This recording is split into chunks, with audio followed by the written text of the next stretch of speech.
Sometimes people are surprised when they enter our prayer center, which is up on the 3rd floor here at our worship center, to see a piece of stained glass featuring an image of the resurrected Jesus reaching out his nail-scarred hands.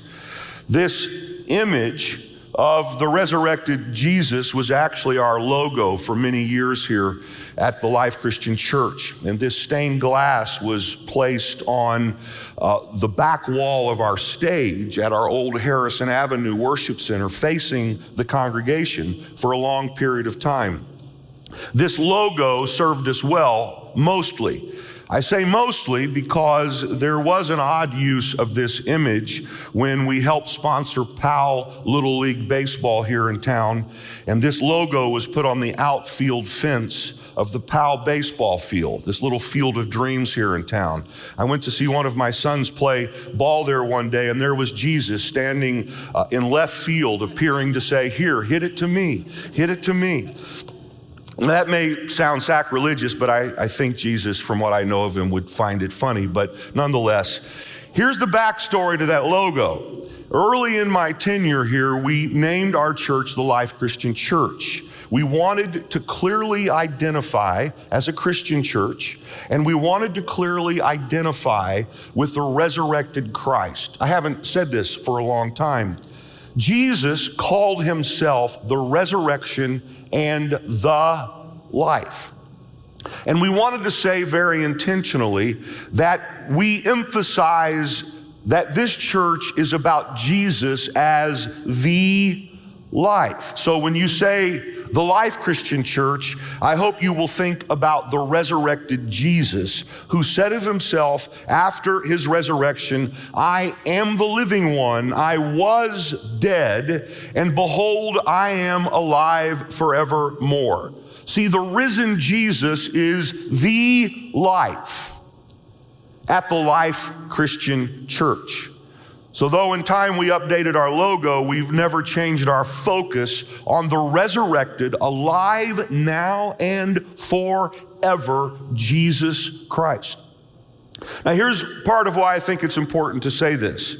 I believe, and I know that a lot of respected theologians concur, that there is not enough focus and centering around the resurrected Jesus. For instance, and I want to be careful how I say this, but some well-meaning branches of the Christian family focus on images like the crucifix, the cross with Jesus dying on it.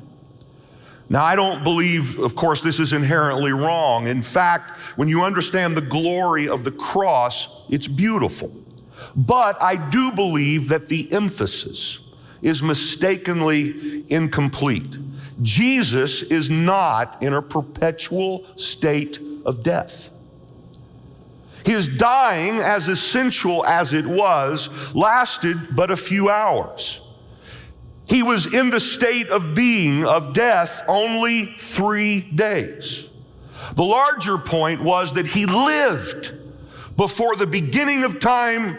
He lived on this planet for 33 years as the incarnate Son of God, and that he died, but just 3 days later, he was raised from death to life, and his life stretches on from now to forever. See, his dying and entering death was both an outrageous act of love and a necessary evil. It was a means to an end.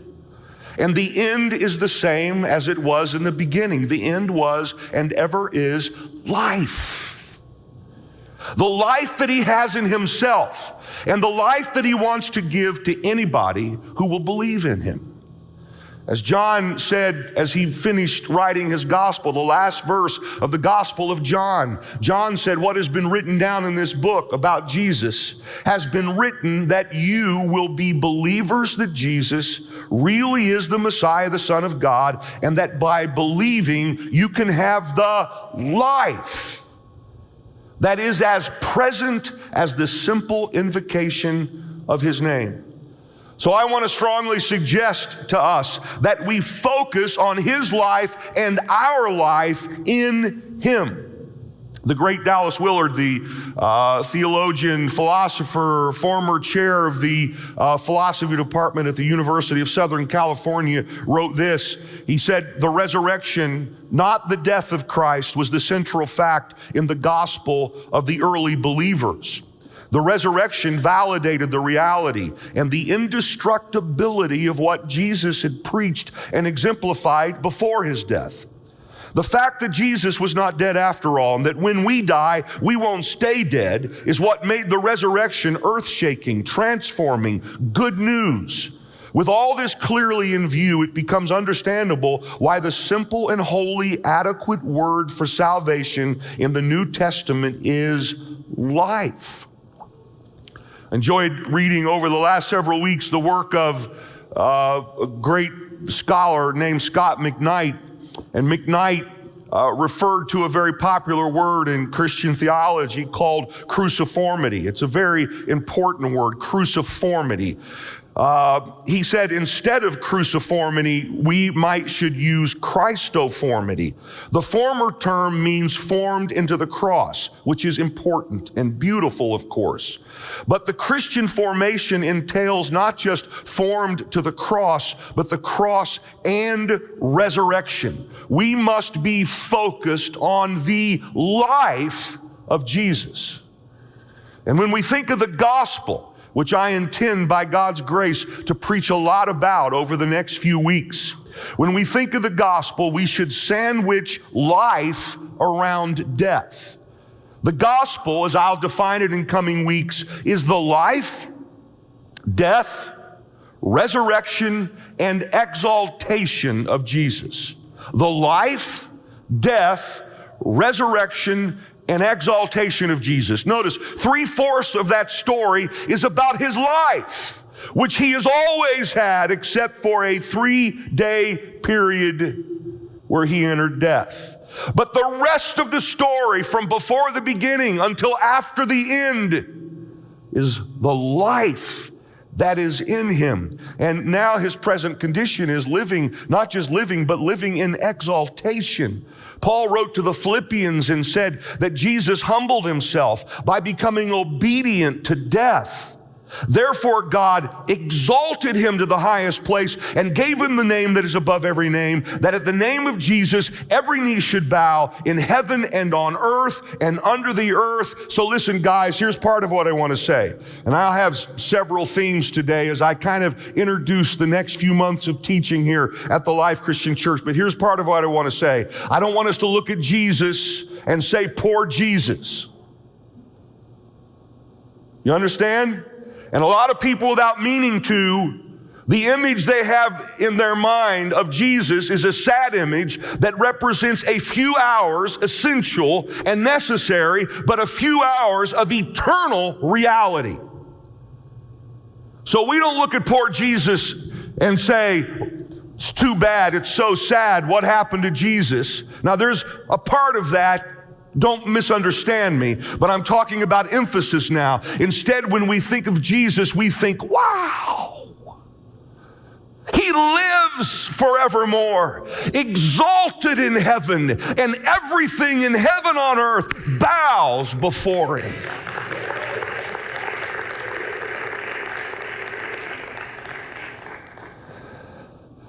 I might get a little fired up today. I have a live audience. I've been studying for 4 or 5 weeks.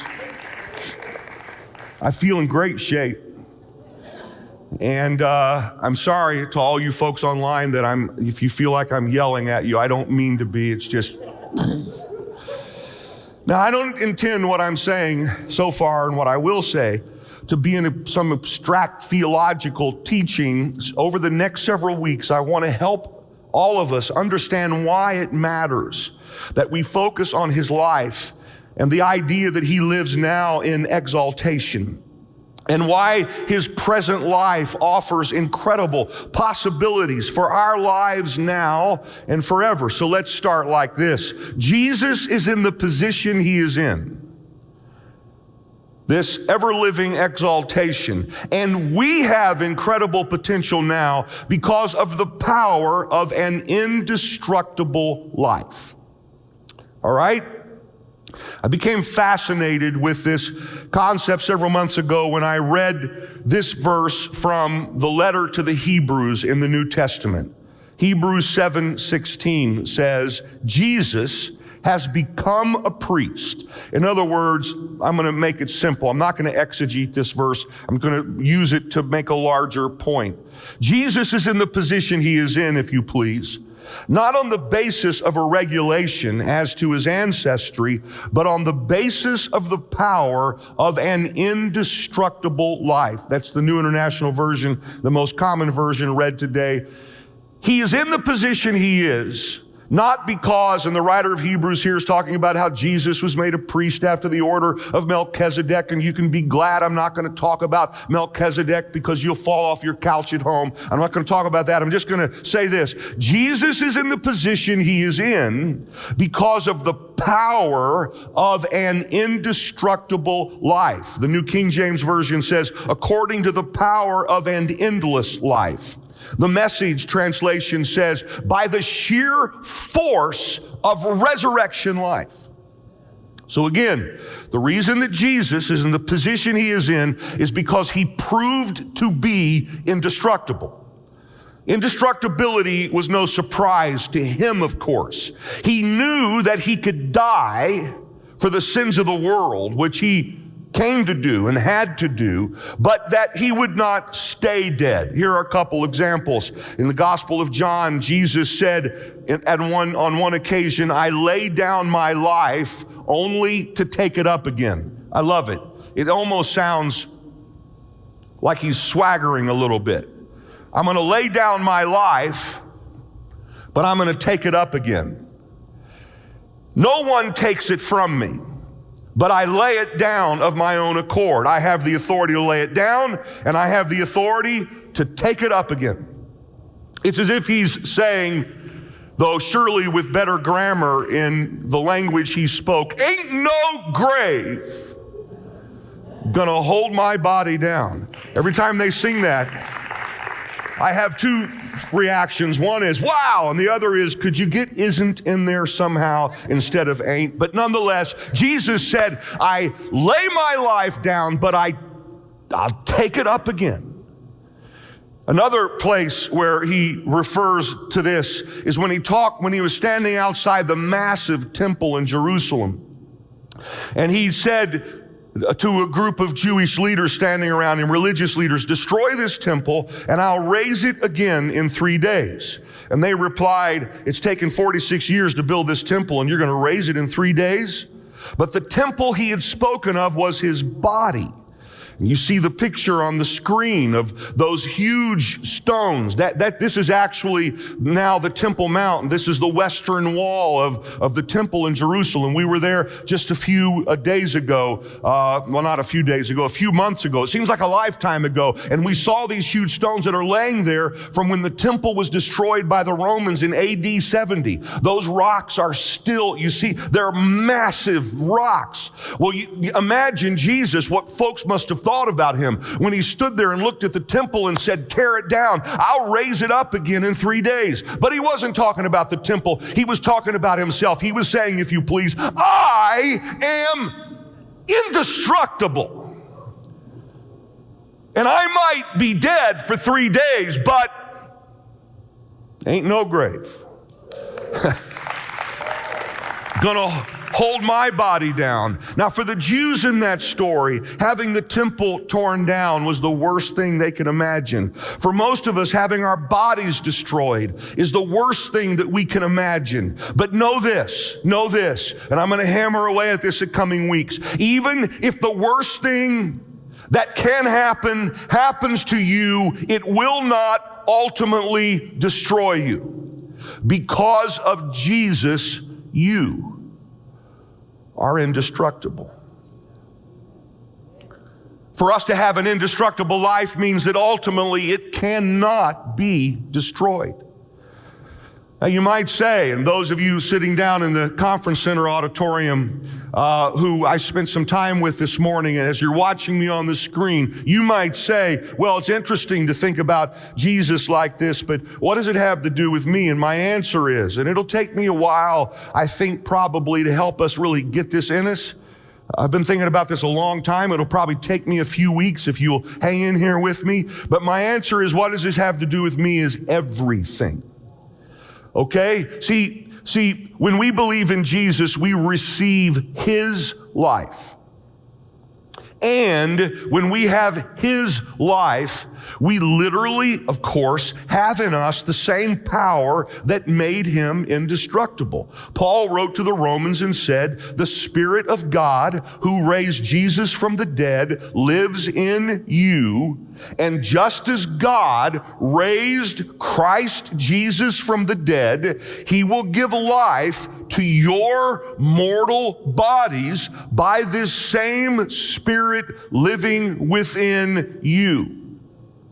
Therefore, we must know that even if the very worst thing happens to us, our life will not be destroyed. Even when our lives are laid down, they will be picked up again. Even when the temple of our body is torn down, it will be put back together. The same power that raised Jesus will raise you. And then you might say, understandably, it's wonderful to know that I'll have eternal life, but what about now?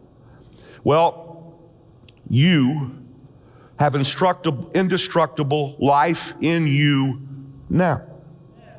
This reality should affect every part of our lives now. You have the life of the life of the resurrected Jesus in you. It's like I read about someone who had a relationship with a very mature Christian who'd, been through a lot in life and learned to trust God essentially. And as this gentleman got older, when great challenge would come against him, he would walk out on his back porch, close the door, look out at a yard that faced nothing, and he'd shout, "Let her rip! Let her rip!" In other words, I've lived long enough and know Jesus well enough and understand who He is and who He is in me enough that whatever it is that comes against me, well, I just know that ultimately I am indestructible. Even the worst thing that could happen, my body being torn apart, ultimately my body will be put back together again. So whatever challenge it is I'm facing at this moment, I have to have this understanding in my mind, the same Spirit that ultimately will put my body back together has the power right now to put my life back together if my life needs that. So let her rip. See, some of us, instead of cowering in the corner during this season that's so challenging in our world and our lives, need to develop an attitude that's a little bit like, I lay my life down, I take it up again. Tear down this body, it's going to be put back together again. Whatever I face, the Spirit of Jesus that is the life of the universe lives in me, and somehow, though I may not know how right now, I know that I'm not only going to get through it, but I'm going to get through it on the other side better than ever. Let her rip. Man, I'm yelling a lot today. I'm sorry, guys, sitting here on the front row. I'm not that sorry. Let me be honest. So, we must extrapolate. I had somebody on my team this week say that I have to use extrapolate in every sermon. I didn't realize I used it that much, but anyway, we must always extrapolate from before the beginning of time and extrapolate back Pardon me.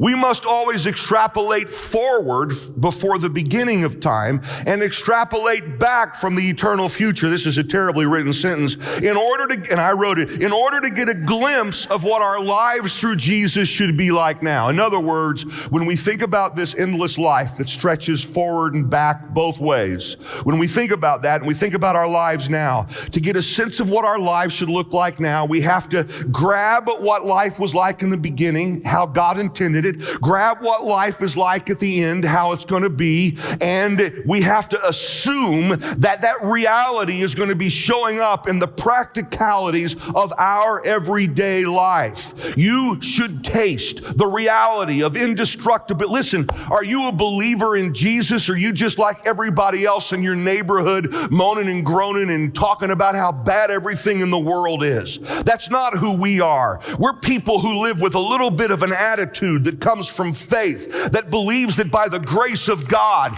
that regardless how bad things are, that Jesus lives in us, is at work in us. And we can, if we have to lay our job down, we can lay it down, but we're going to pick it up again. And if we have to lay a dream down, we can lay it down, but we're going to pick it up again. And we can look at the rubble of some broken thing in our lives and expect that God is going to put it back together again. And we can face the challenges of today, trying to homeschool children at work at the same time and try to figure out how to make a living in a difficult economy, and on and on and on and on. And somehow or another, we position ourselves where we live like we actually believe that Jesus lives in us in all of his endless, indestructible power.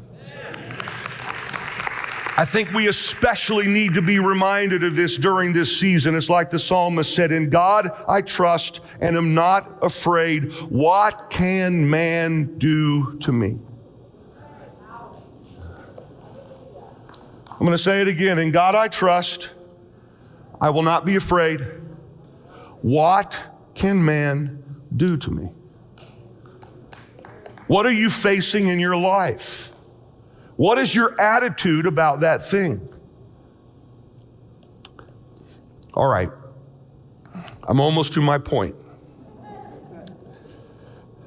The life, death, resurrection, and exaltation of Jesus is the most important fact in history, and our lives should be shaped by it. Listen, I wish I had time today to do an apologetic on the resurrection.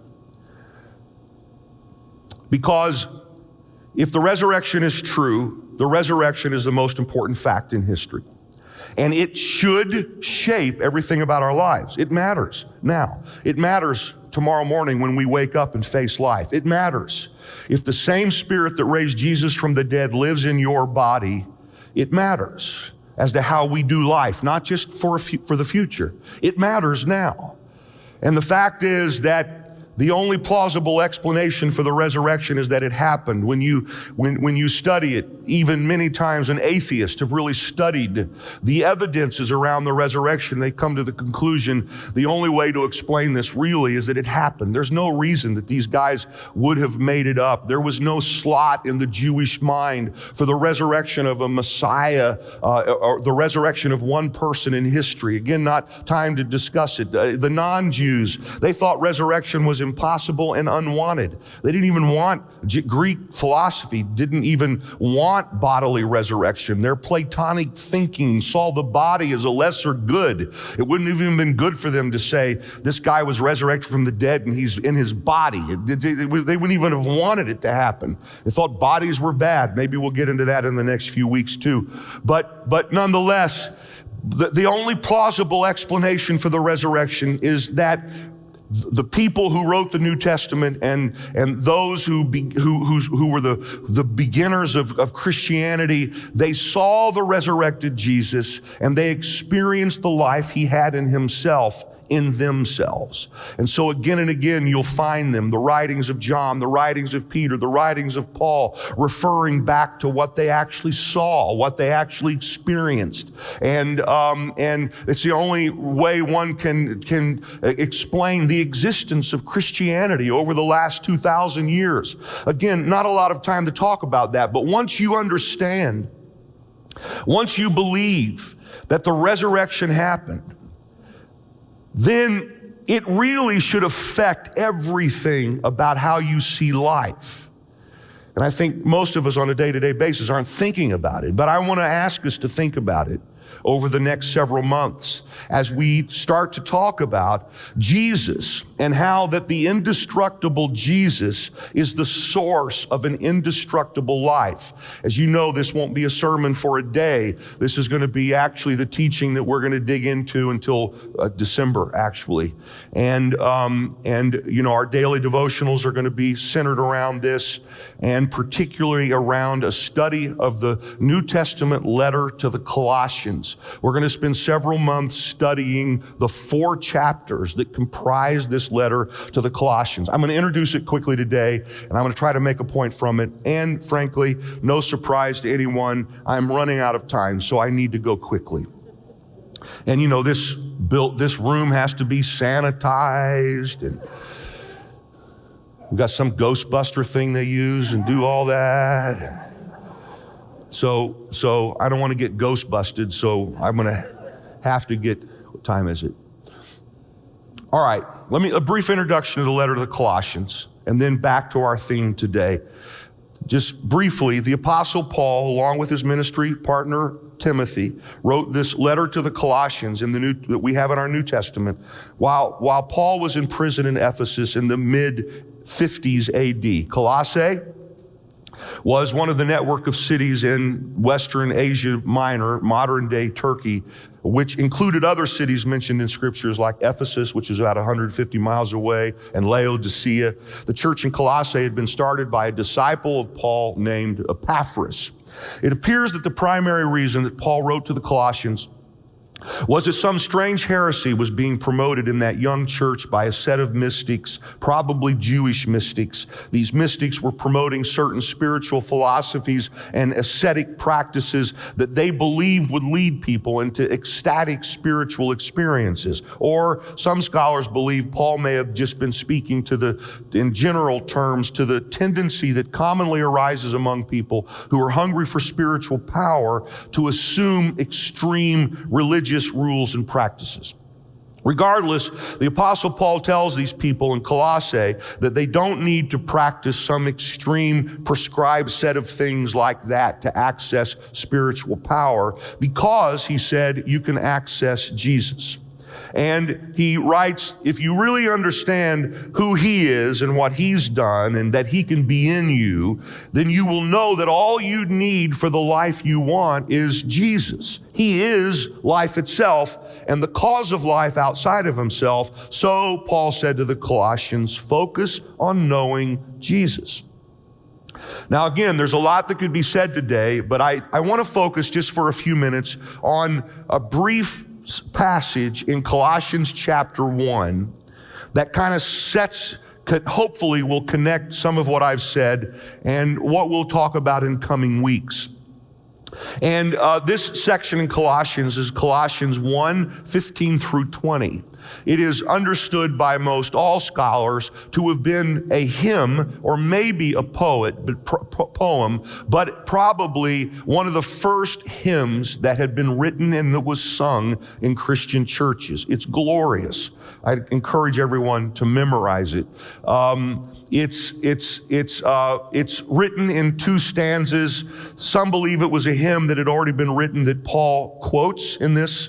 Some believe that Paul may have actually written the hymn. Nonetheless, here it is. This is what was important to people in the first century and important to people in Colossians. This is Colossians 1:15. The Son, Jesus, is the image of the invisible God, the firstborn over all creation. For in him, you just save a moment in a second. In the first stanza, he's going to talk about how Jesus existed before the beginning, or he was the firstborn over all creation, that he was life, he caused life, and he sustains life in the universe. In the second stanza, he's going to say, which starts with verse 18, I think, he's going to say that Jesus is also the beginning of the church through his resurrection. He started life in the beginning. He picked life back up in a unique way through his resurrection, and he began the new life, the new creation that we now have with God, okay? First stanza, the Son is the image of the invisible God, the firstborn over all creation. For in him all things were created, things in heaven and on earth, visible and invisible, whether thrones or powers or rulers or authorities, all things have been created through him and for him. He is before all things, and in him all things hold together. He didn't just cause life, he holds life together. Second stanza. And he is the head of the body, the church. He is the beginning and the firstborn, second time this has been used now, from among the dead. It's talking about the resurrection, so that in everything he might have the supremacy. The New Living Translation says it like this: he is the beginning, supreme over all, who rise from the dead, so he is first in everything. Again, I'll pick it up. For God was pleased to have all his fullness dwell in him, and through him to reconcile to himself all things, whether things on earth or things in heaven, by making peace through his blood shed on the cross. So again, first stanza, Jesus is mentioned as the cause of creation, of life in this universe as we know it now, through being the firstborn image of God. Second stanza, he's mentioned as the cause of the life we now have with the Father. In other words, the life that began life in the beginning, that holds the universe together, is the life that he resurrected back into. And it's the life that he gives to those who believe in him.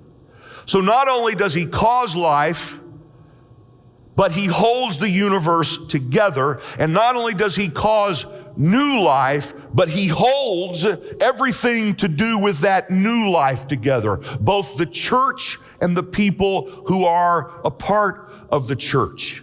He started physical life, now he's begun this new life. I love the fact that he didn't just begin life, but that he also holds it together. There's a poem written by a guy named D.H. Lawrence, a very compact prose poem called The Third Thing, which says, water is H2O, 2 parts hydrogen, 1 part oxygen, but there is also a third thing that makes it water, and no one knows what that is.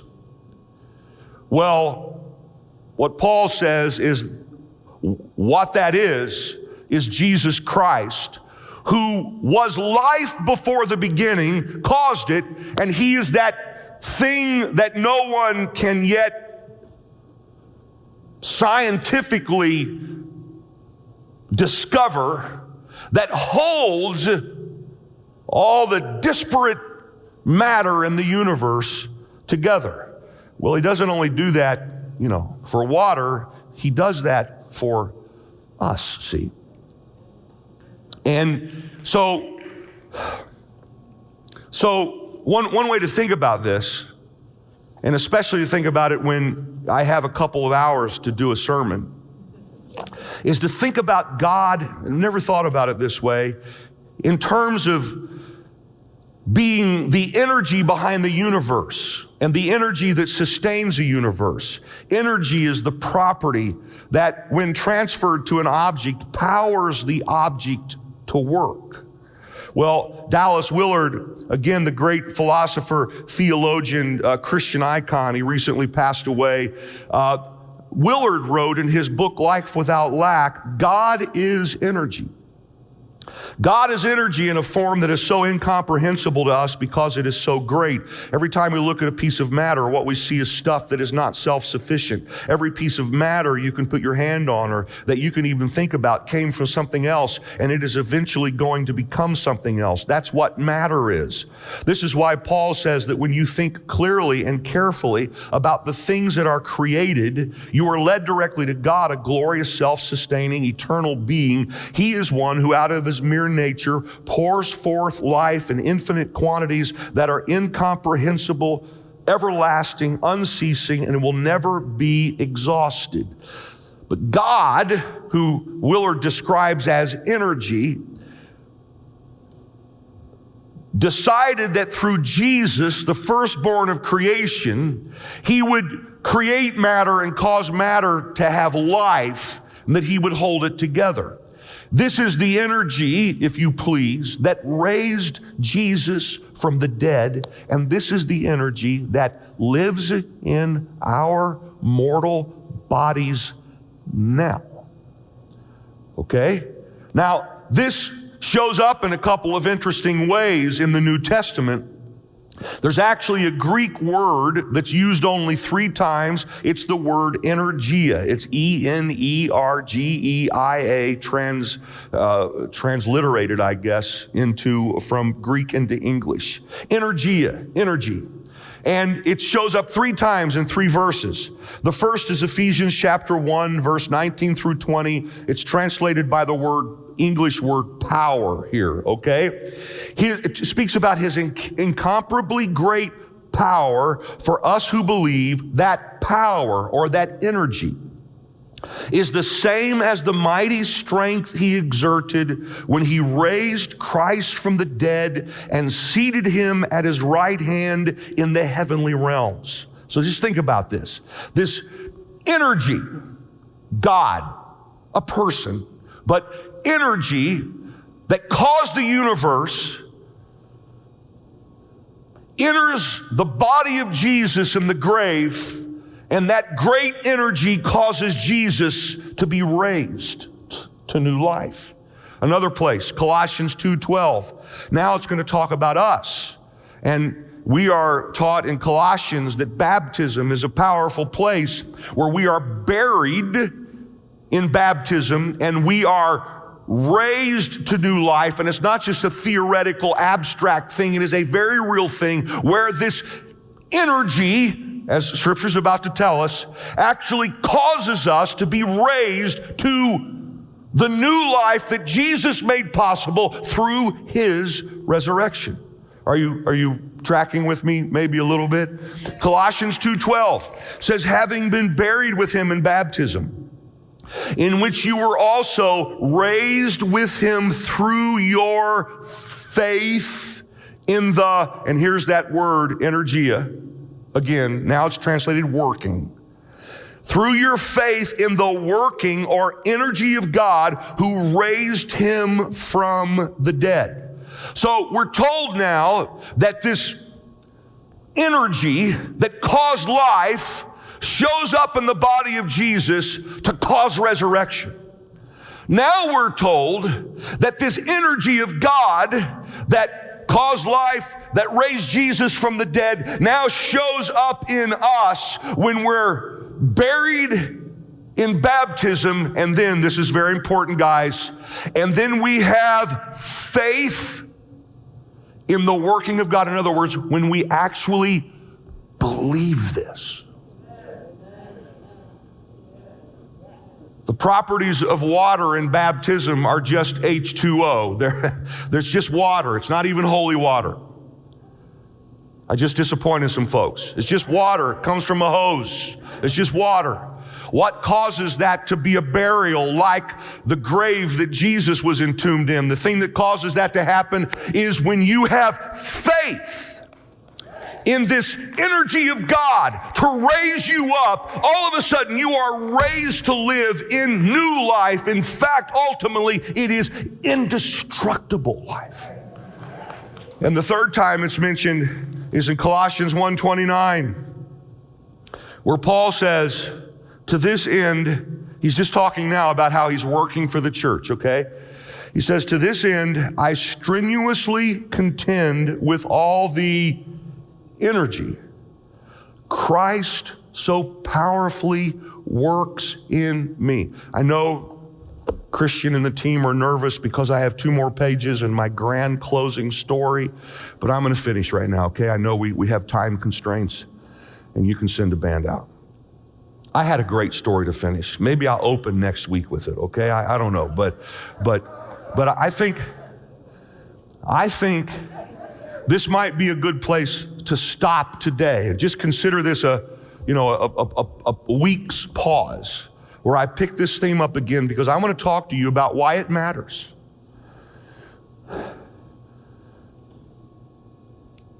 that the energy in the person of Jesus that caused the universe, that re-entered his life to cause new creation and to give us the power of an endless life, is now working in us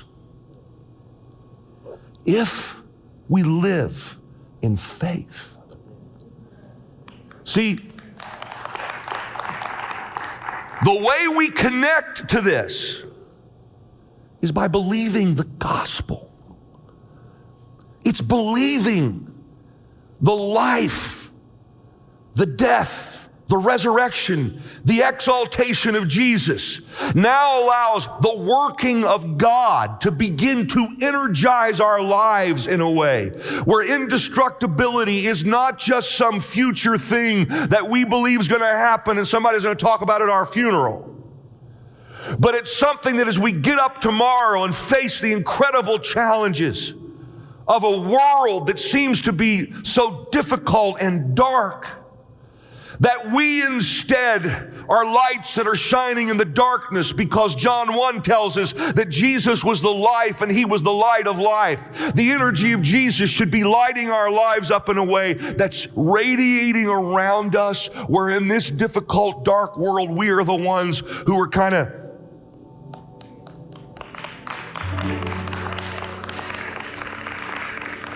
ain't no grave gonna hold my body down.